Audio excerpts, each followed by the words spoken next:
ఈ ఋతువ start అయ్యిందంటే shower కింద ఉన్నట్టే లెక్క. ఎందుకంటే ఈ ఋతువ అనేది చాలా డేంజర్ అనమాట. మన ఇండియాలో లాగా కువైట్లో కూడా 3 సీజన్లు ఉంటాయన్నమాట.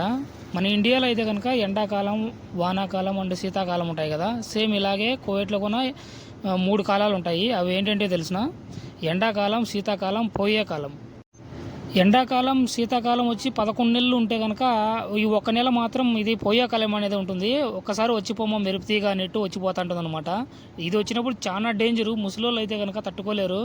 ఎందుకంటే చెమటలు కక్కి కక్కి కక్కి అల్లాడిపోతాము.